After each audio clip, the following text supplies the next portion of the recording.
আমরা যদি আমাদের অর্থনীতিকে উত্তরণ করতে চাই, অল্প কিছু মানুষের কাছে আমাদের জিম্মি হওয়া থেকে আমাদের উত্তরণ ঘটাতে হবে। কিন্তু আমার বিজনেস সারা জীবনের জন্য, আমার পরবর্তী প্রজন্মের জন্য। আমরা আমাদের জায়গা থেকে গ্রাউন্ডে বিভিন্ন জায়গায় গ্রাউন্ড ওয়ার্ক করার চেষ্টা করি। আমাদের একটা ছোট্ট টিম, একদম আনঅফিসিয়াল।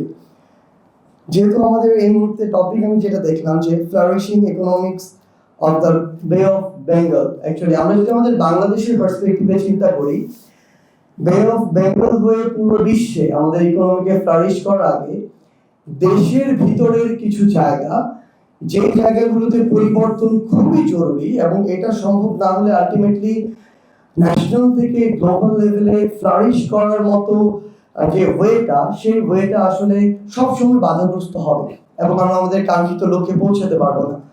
তো আমরা আমাদের জায়গা থেকে আজকে এই গল্পটা প্রথম শেয়ার করছি। ছোট্ট একটা টিমকে, 3 জনের একটা টিমকে আমরা আসলে বৈষম্যবিরোধী ছাত্র আন্দোলনে যারা এই অভ্যুত্থানে গুরুত্বপূর্ণ জায়গায় কোঅর্ডিনেট করেছে, তাদেরকে আমরা দায়িত্ব দিয়েছিলাম যে কেন আসলে এই যে দ্রব্যমূল্যের যে ঊর্ধ্বগতিটা হচ্ছে, আমরা অর্থনীতি নিয়ে কথা বলছি, অথচ আমার দেশের এই যে বিশাল সংখ্যক একটা মানুষ, একটা অন্তর্বর্তীকালীন সরকার চেষ্টা করছে, তারপর তাদের মানে অর্থনীতিতে এত দিক থেকে এত মানুষের চেষ্টা, কিন্তু তাদের হাতের নাগালে এত চেষ্টার পর সরকার কত জায়গায় তাদের ভ্যাট ট্যাক্স মওকুফ করেছে, সরকারের অনেক দিক থেকে আয়ের পথগুলো পর্যন্ত রহিত করেছে সরকার, তারপরও ওটি নিয়ন্ত্রণ করা যাচ্ছে না।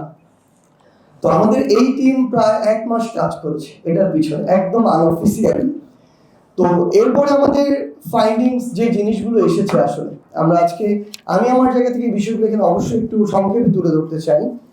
কারণ আমার মনে হয়েছে যে আমরা অর্থনীতির কথা চিন্তা করব, অথচ আমাদের যে খেটে খাওয়া মানুষ, প্রায় 60-70% মানুষ, যাদের আসলে এত কষ্টের জীবন ধারণ প্রত্যেক দিনের হিসাব প্রত্যেক দিন করতে হয়, তাদেরকে কিভাবে আমাদের কিছু চক্র, কিছু মানুষ জিম্মি করে ফেলছে। এবং আমরা যদি আমাদের অর্থনীতিকে উত্তরণ করতে চাই, অল্প কিছু মানুষের কাছে আমাদের জিম্মি হওয়া থেকে আমাদের উত্তরণ ঘটাতে হবে। তো আমরা যেটা দেখলাম যে আমাদের এখন একজন ধরেন উপদেষ্টা আছেন, বাণিজ্য উপদেষ্টা, এই পদে এর আগে মন্ত্রী হিসেবে থাকতেন, বাণিজ্য মন্ত্রী। তাকে উপদেষ্টাই বলুন আর বাণিজ্য মন্ত্রী বলুন, আমি শুধু এখনকার সময় বলছি না, পূর্বের সময়ের কথা বলছি, একসাথে ওভারঅল। এই জায়গাটাতে যে মানুষটা বসেন, 2টা ভাগে হতে পারে। একদম খুব সাদামাটা ভাবে যদি ভাগ করি, হয় তিনি বাণিজ্য সংশ্লিষ্ট, অর্থাৎ বড় একজন বিজনেসম্যান, যার এক্সাম্পল এখন আমরা দেখতে পাচ্ছি ওই ফ্যামিলির একজন মানুষ, অথবা যেটি দেখা যায় যে যার বড় বড় বিজনেসম্যান, তাদের একজন স্টেক হোল্ডার, অংশীদার, তাদের একজন শেয়ার হোল্ডার।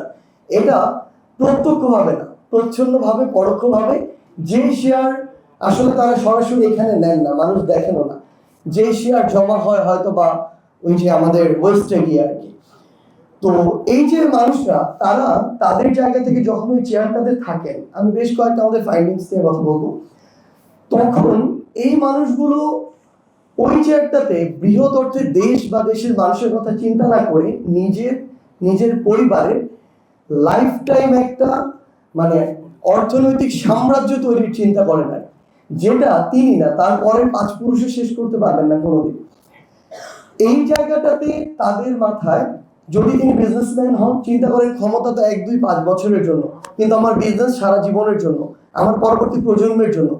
তিনি তার পলিসিগুলোই ওইভাবে করেন, কিংবা যে সীমাবদ্ধতাগুলো ততটুকুই তিনি সেখান থেকে সামগ্রিকভাবে উত্তরণ ঘটানোর চেষ্টা করেন, যতটুকু তার কিংবা তার অংশীদারদের বিজনেসে ক্ষতি করবে না। এটা চিন্তা করেন না যে কতটুকু আসলে বাংলাদেশের জন্য প্রয়োজন, বাংলাদেশের মানুষের জন্য প্রয়োজন।